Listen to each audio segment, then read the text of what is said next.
When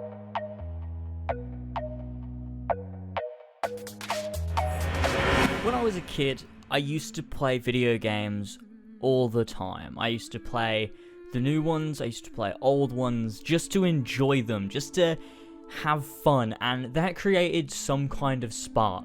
A spark that became passion for video games, and for the video game industry, and for plenty of franchises, from the Sega Genesis to the Xbox One and PlayStation 4.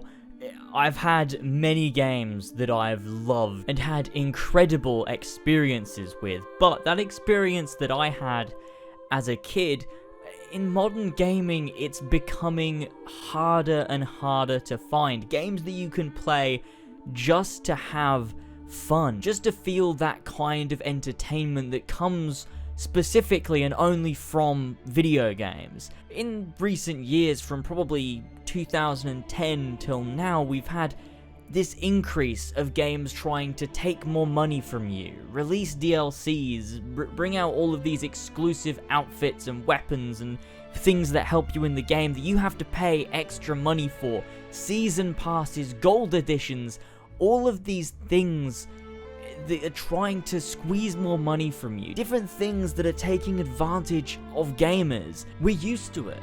We're so used to it at this point that when you get something like God of War, it really, really takes you back.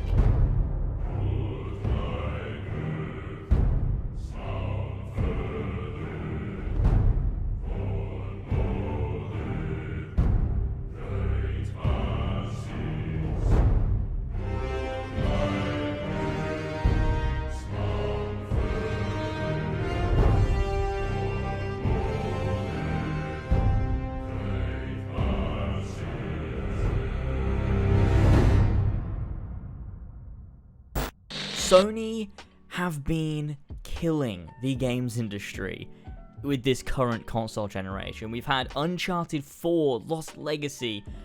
I mean, The Last of Us was last generation, but it was incredible. We've had Horizon Zero Dawn, and now we have God of War. And not to mention things like Spider-Man and Days Gone coming out very soon within this year and next year, along with, I'm sure, plenty of others will get revealed at E3. Sony have rekindled my love for video games, and I can say safely, without a doubt, God of War, or God of War 4, is my favorite game of all time. From the moment I started playing it, I knew it was in my top 3. I knew that it would be up there with the likes of Skyrim and The Witcher 3, two of my favorite games of all time. Until now, The Witcher 3 was my top, and it's been dethroned by a game that I didn't expect would even be in the running for my top 5. I've played God of War 1 to 3, and I loved them. They were great fucking games, super invested in Kratos, his story, the mythology, everything was fantastic. And when I saw God of War, I thought,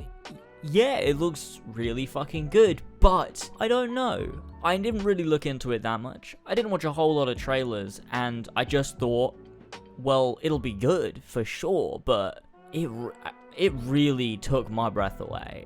This game is tenfold, 20-fold what I expected it to be, and I expected it to be good. I can't begin to explain properly how much I love this game. This video is going to be kind of a review, but more of a video on why I just love this game and why I think you should buy it.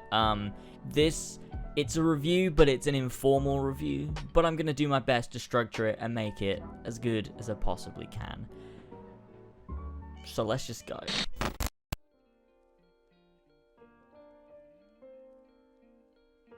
The gameplay is a huge part of any God of War game.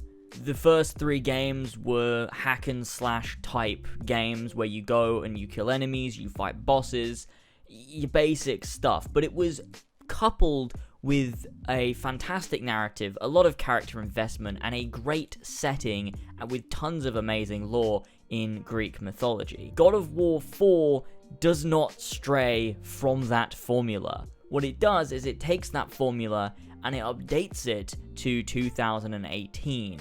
in a way that's done absolutely perfectly. The combat system works incredibly well. You have heavy attacks, you have light attacks, and you have a ranged attack that can be done in a light attack or a heavy attack. So it's relatively simple. You can dodge, and you have special abilities. Now, that's the basics, whereas there is so much more to it, from your runic attacks to your talisman abilities that can also be attacks. And when you chain things together, you get some truly astounding gameplay moments that feel like you're watching a CGI animated cutscene. It's absolutely fantastic to behold some of the things you can do in this game. It always feels intuitive, it always feels fun. Never do I get bored of bringing out the axe or whichever weapon I choose and attacking these enemies, fighting them off, using my skills. I feel like Kratos. I feel like this experienced warrior that can do all of these amazing things, and it feels so right. It feels so smooth, and it's so much fun. The leveling system adds to this by allowing you to level up different skills, whether it be for your axe, your shield, or for Atreus' bow, or possible other things you unlock down the line. This has a ton of abilities, and to unlock each ability, you have to level up your weapon. So say with the axe, for example, you start off, it's level 1, you can only get level 1 abilities. As you progress through the game, you will find items that allow you to level up your axe. You take it to a blacksmith that is part of the game, and you level up your axe. When you do that, it unlocks the next set of items that you can unlock on the axe's skill tree, and that gives you loads of more abilities, loads of more, perks, strengths, and things like that, and it's a really great skill tree. Everything feels important. You don't get any of these dud skills like you do in things like Assassin's Creed or Horizon Zero Dawn. Everything feels integral, everything feels important, everything feels useful, and that's something that I really fucking love about that skill tree, because a lot of skill trees can fuck it up and give you a lot of unimportant skills. And God of War, although I don't think it's necessarily every skill that's great, every skill is individual, every skill can be used in a certain playstyle, so every skill is useful, but they might not all be useful to you necessarily at the moment that you're playing, if that makes sense. And to add to this, with the leveling and with the blacksmithing, there's also the gear system. I heard a lot of criticism about the gear system, and before the game came out, I did think, well, yeah, why does this game need a gear system? It seems very odd for God of War, but actually upon playing it, I don't really fully understand the criticism at all. The gear system works really well. It gives you a reason to be doing extra things, such as exploring the world, doing side activities, etc., to get these different pieces of gear, to collect materials used to craft gear. It feels good, and it always feels like you're upgrading Kratos. None of the gear looks like shit. It all looks pretty good. And you get all these special legendary and epic gears that, help advance you through this journey. And you don't just upgrade your armor, you upgrade, like, your gauntlets, you upgrade the hilt of your axe, or things like that. You upgrade Atreus' bow and his armor, and all of it feels systemic. All of it feels like a lovely progression, a natural progression through the game. You always have new things to get, you always unlock new items and new things to craft and new armors and weapons, and it feels very, very well balanced. It feels very well paced, and it feels like a great reward when you get this really cool armor, and it doesn't take away from the story. And the way the game is structured, the way the game is built, encourages the use of a gear system. And since there's no loot boxes in the game, the gear system is incredibly well balanced. The loot system is well balanced because it's all in-game, it's all gameplay. It's none of this bullshit that we've come to know from modern games, and that's something that I really fucking love. In terms of puzzles in the game, that's another staple of God of War. You obviously have, a ton of really cool puzzles, and they work somewhat like I think the Uncharted puzzles have started to work. In the original God of War games, I would attribute the puzzles to something like a classic Tomb Raider, where you have a big open area, it's like, okay, figure out the puzzle. Whereas in this, I mean, it's it's kind of a cross between old Tomb Raider and new Tomb Raider, right, in terms of puzzles, is you have an area, but it's very sort of clear what you need to do. You sort of naturally would be doing the right thing in the right order, as opposed to going to one place being like, oh, maybe this is used later on. It's like you definitely sort of know the order to do things. It's just figuring out exactly what to do in that order, if that makes sense. It's difficult to explain, but it makes sense when you play it. The puzzles feel natural, but they also do feel challenging. It doesn't feel like it's like a pseudo puzzle. Like, I mean, that's more what Uncharted is, right? Like Uncharted, maybe more like Uncharted 3 or Uncharted 2. You have these sections where it looks like a puzzle, but you can only go in one direction to progress, and so it's not really a puzzle, because you can only do one thing, which is complete the puzzle by moving forwards, and so it sort of tricks you into thinking, oh, it's a puzzle, but it's not really. They got better with that in Uncharted 4 and especially Lost Legacy, and I think God of War does puzzles really, really well. It was always a staple of the series, and every puzzle feels different, every puzzle feels good, cinematic as well, and you feel really accomplished when you achieve these things. And they're always introducing new gameplay elements with the bow, with different items and abilities that you use to complete these puzzles. And that's really, really cool, and it always keeps it fresh and interesting. And lastly, for the gameplay section, I want to talk about Atreus, because I think a lot of people saw this and thought, wow, Kratos with a kid, is it going to be annoying? Is it going to be a Last of Us type thing? Is it going to be, you know, a Bioshock type thing, which is a little bit better? Like, what kind of companion is this kid going to be? Is he going to be a hindrance, or is he going to be a help? And he is a huge, huge help. There's a bunch of abilities you can get specifically for him, where he can, you know, collect more vitality crystals to restore your health, you know, where he can help you out in battle. Like, as you progress through the game, he gets more and more experience, not just from the skills, but from the actual story itself. You know, you'll find him engaging enemies in battle more instead of hanging back. You know, you'll find him taking his own initiative and shooting arrows. And actually, he does kill enemies. Like, it's not just like he can stun them or you kill them. It gets to a point where he can actually defeat the enemies too, with his abilities as you upgrade them. And that's what you want from a companion that can stand on his own 2 feet. You never have to bother about him. If he gets in trouble, you quickly throw an axe at the enemy, and you'll be able to free him. But he can't die, you know, there's none of that bullshit. And it works really, really well. He's also, not to mention, a really great character too. And his companionship with Kratos is really, really fucking cool.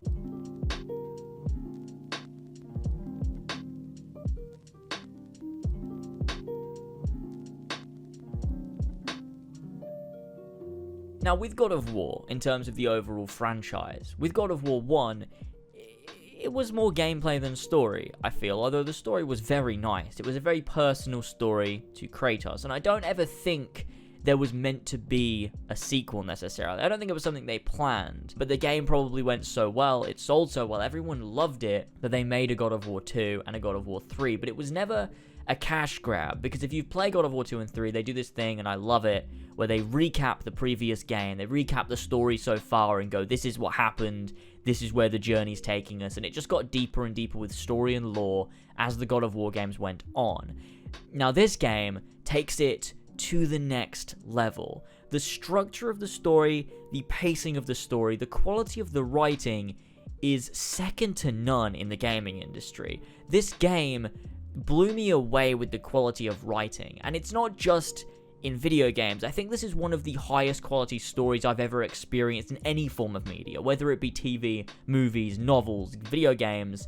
This story made me feel so many different emotions, from, you know, sadness to joy to excitement to anxiety. This game, the story, pushed me, seriously. There's so many moments where I was actually genuinely in tears. Sometimes it was tears of sadness, sometimes it was tears of joy. Like, I found myself laughing to myself while playing the game, not because there was necessarily anything funny, but because it was like, that was so good. There was no other way of expressing the way that a certain scene would make me feel when something happened and it was so perfectly done. They'd set it up, you know, hours ago in the game, and then it comes to fruition and you realize, and everything clicks, and you realize that's why they did that and that's why this happened, and it's just so beautifully executed that you can't help but just laugh and be like, that is just astounding what they've done with the narrative and with the writing, and it's just incredible. Another thing with the story is that they couple the main story to all of these side quests that are in the game. Every side quest feels like a main quest. Everything feels like it's moving towards the same goal, not just for the main story, but for the development of our characters. Everything feels integral, and the good thing with that is you can ignore any of the side quests and play the main story, and you get a great experience. If you play the side quests, you also get a great experience, and it doesn't detract, it doesn't feel separate, it feels integral without feeling necessary. And I think that's something that games try so hard to achieve, but it's so hard to achieve, and God of War does it fantastically. And every objective, every exploration, every corner of the game's world feels like it was somewhere that was worth visiting. It doesn't feel like somewhere that's just a side thing. Everything feels important, and you can't ask for any more than that in a game world. Another amazing thing they do in terms of narrative is when you're exploring, when you're traveling the world, you'll come across these different lore items, whether it be a scroll on the ground, whether it be a board that you can find that tells the lore of Norse mythology. It always keeps you, learning more about Norse mythology in a really cool way that's applied to the game world. And I love it. I love it so much. Learning about these characters like Thor, Odin, the World Serpent, all of these characters that are in the game that are part of Norse mythology. I love learning about it. It's so interesting, and I love that they went so deep into that. Another thing as well is you'll hear these stories while you're traveling on a boat or whatever. You'll get to hear these stories from characters, and they'll be telling these tales of Norse mythology and things they've experienced, and you get these lovely pieces of dialogue as well between Kratos and Atreus, talking possibly about previous things that have happened, reflecting on things. It feels realistic. It feels like you would talk about these things. There's a lot of times in games where things will just happen and then they're forgotten about because it happened. But in God of War, something will happen and Atreus will bring it up. He'll be like, so what happened there? Or like, so why did we do this? Or like, oh, that was really good. And like, Kratos will explain, or Kratos will discuss with him, and they'll have a discussion about past events, or even a discussion about stories, a discussion about things that Atreus is curious about, and it feels real. They feel like real people. They don't feel like these crafted characters. It feels so good, and it's so fucking believable.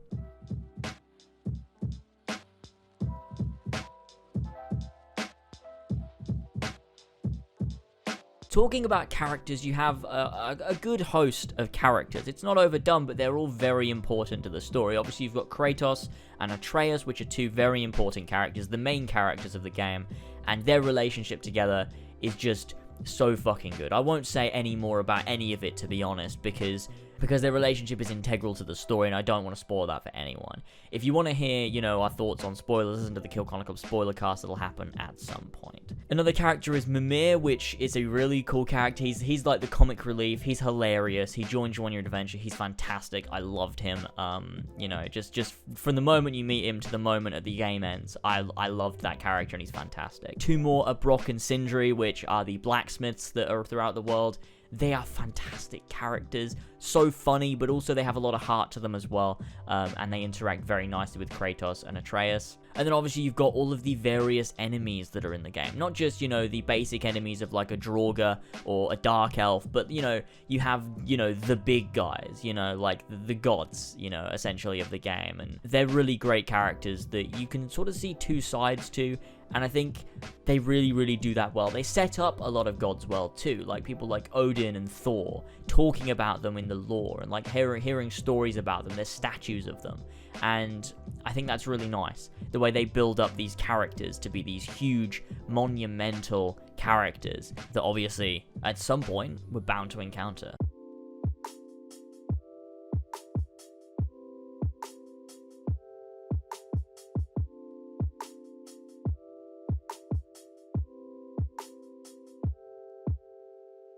Now, in terms of the world, there is way more to it than I thought there was when I was going into the game. I thought it was a linear experience. I thought it was a Last of Us, an Uncharted type experience. You go from start to finish.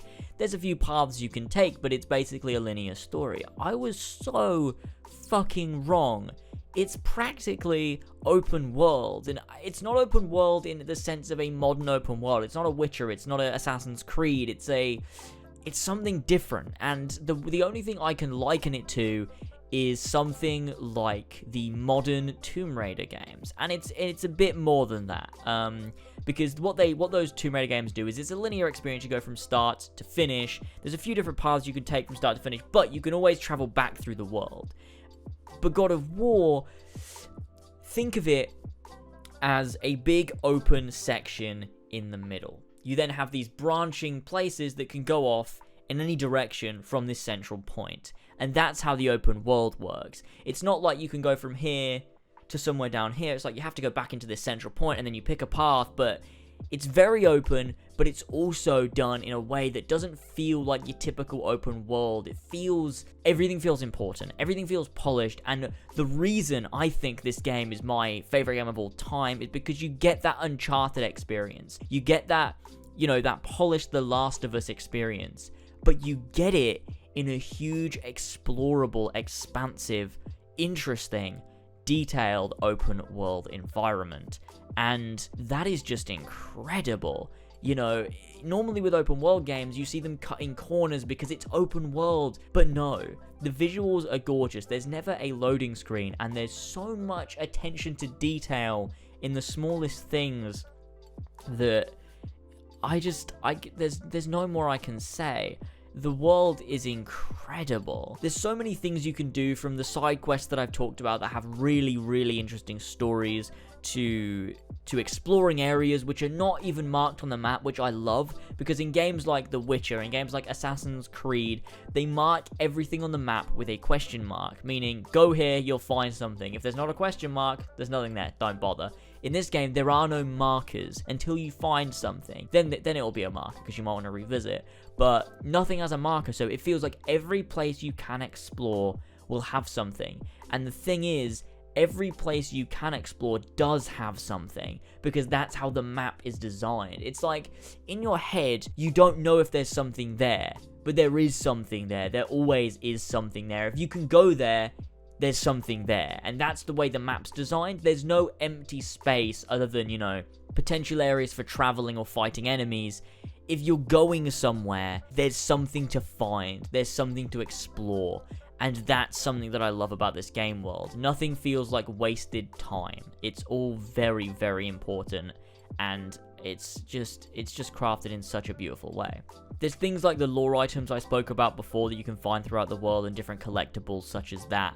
Obviously, there's the way the world works is like, as you progress, you think you've got, all of it. You think you understand, and then no, it opens up more. And there's so many regions in the game, that are done with so many awesome features. I don't want to try. I'm trying my best not to spoil these things, but there's so many awesome features. The world just gets bigger and bigger and bigger, and you don't realize quite how big it is until you finally get to the end. And you're like, wow, I really explored all of that, and I can go back whenever I want. It's huge, it's diverse, it's incredible, and I really could not believe what I was playing until after I'd already finished it. I think God of War is a message to EA, to Ubisoft, and to anyone that tries to tell us that investment in single-player stories, in characters, in sequels to games, don't sell. EA have told us they want to make multiplayer games because no one plays single-player games. Ubisoft are trying to say that ditching characters like Bayek is good and is the right thing to do. God of War has proved that an investment in a 13-year-old franchise and 13-year-old characters can still sell incredibly fucking well. It's captivated new fans, it's captivated old fans. God of War is a beautiful game that stands on its own 2 feet as a solo experience, while also being a perfect sequel to God of War 3.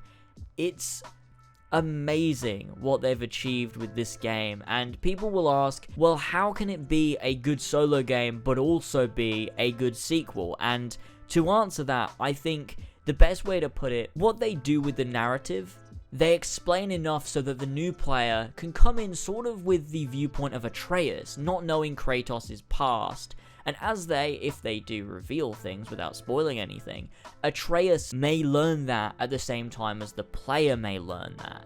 And so, new players don't feel put off, whereas old players that already love and know Kratos, know his backstory, seeing these things, seeing these references, seeing these beautiful things that link it to the original God of War trilogy, feels right, it feels amazing, and there are so many moments when there were tears, not just like in my eyes, but like streaming down my face in happiness that this is something that we got. And it's difficult to explain exactly the different emotions that this game has made me feel. Like, there's so many beautiful moments in this game that just make me so happy to be a fan of the franchise, to have investment in these characters. It paid off. My investment paid off, you know? Being invested in Kratos paid off because I get all these fantastic moments that are just something we'd never get from a franchise like Assassin's Creed. You know, this is one of the reasons why I loved the first few Assassin's Creed games, because think of Revelations, not in terms of the gameplay, because it's not a perfect game, in terms of narrative. There's huge payoffs for your investment in characters like Ezio, in characters like Altair. You know, it's something that was amazing. We get old man Ezio, you know, traveling around. There's a connection with Altair. It's beautiful the way they wrote that story. And it's the same sort of premise, not execution, for God of War. Because God of War is on another level. Don't even try and compare that to something like Revelations. God of War is on another level, and I'm not trying to compare the two. What I'm saying is that it's the same premise, that we get that, you know, that sort of addition. It's a sequel. It's, you know, people thought we'd never get this, and we've gotten it. And it's done in such a way that can only be commended as, you know, one of the greatest stories of all time. This game is amazing. This game is incredible. From, you know, the writing, to the gameplay, to the visuals, to the lore, to the world, to the characters. Everything's flawless. And I mean that. Everything is flawless. And I absolutely adored my experience. The cinematography is fantastic with the single camera shot that just gets you immersed in this world. You know, the world is beautiful, the lore's beautiful, the characters are beautiful, the story is so amazing, it's so unexpected, it takes twists and turns, and it's a roller coaster of intense emotion. God of War isn't a reboot, it's a beautiful sequel to God of War 3 in the best way they could have done it. I want to thank Sony as a publisher, I want to thank the Santa Monica Game Studio for being the amazing developers that they are. I want to thank the writers, I want to thank the director, and everyone, because this truly is an experience. It's not even just the game of the year, it's not even just game of the decade. This is possibly the game of a lifetime, and I mean that. I can't begin to explain enough how outstanding God of War is, and if you haven't played it, if you don't have a PS4, this is something you do not want to miss. PlayStation is the place to be for gaming in 2018. It has been for a few years now with their amazing exclusives. And if the catalogue of games like Uncharted, The Last of Us, Horizon Zero Dawn, Kingdom Hearts, Spider-Man, Days Gone, if these are not enough to make you want to buy a PlayStation 4 or to get rid of your Xbox and get a PlayStation 4, then God of War should be. Because this game is the best game I have ever played. And it's not just by a bit, it's by a fucking mile. And if you haven't already played it, if you haven't got a PlayStation 4, I encourage you as soon as possible to do so, because you will not regret it. It's an experience that I don't think anyone should miss, and I cannot wait to see what they do next. I cannot wait to see where God of War goes next, because if they manage to up it again, if they manage to outdo this fucking masterpiece, then God help the gaming industry, because we need more developers like this. We need more games like this. Look to this Ubisoft, look to this EA, look to this Bethesda, look to this everyone that works in the industry. This is how you make games. Not just from a developing standpoint, but from a publisher's standpoint. Sony gives them enough time, resources, and money to make the best possible experience out of passion, out of wanting to create something like this, and it's astounding. It's incredible, and I just hope other game developers can look to this and see this is the way forward, and this is how we make good games. Even if it is just to get money, then I'm not complaining, because God of War is fucking incredible. Thanks so much for joining me for this video. If you enjoyed, don't forget to hit the like button and share this video possibly to other people that may enjoy it. If you agreed, let me know. If you somehow disagree with what I said, let me know as well, because I'd be very interested to finding out other people's thoughts on God of War that don't necessarily align with mine. And I'd love to know why, if you don't like it, why you don't like it. But I think those people are going to be very few and far between. If you haven't already checked out my Patreon, go and do that, because there's a load of exclusive content, and the spoiler cast for God of War and Infinity War will be going up early on patreon.com/as always. So if you want to support me and you want to get both those spoiler casts early, you can go and pledge just $1 to get that, plus a ton of other content. Otherwise, it will be here on YouTube. Both the God of War and Infinity War spoiler casts will be on YouTube within the coming week or so. I can't be certain about when we're going to be doing things, because obviously Tyler's got to finish God of War, we've got to see Infinity War yet, but this week, next week, probably next week, expect those to show up at some point. Thanks very much for joining me, thanks very much for watching, and I'll see you all later on.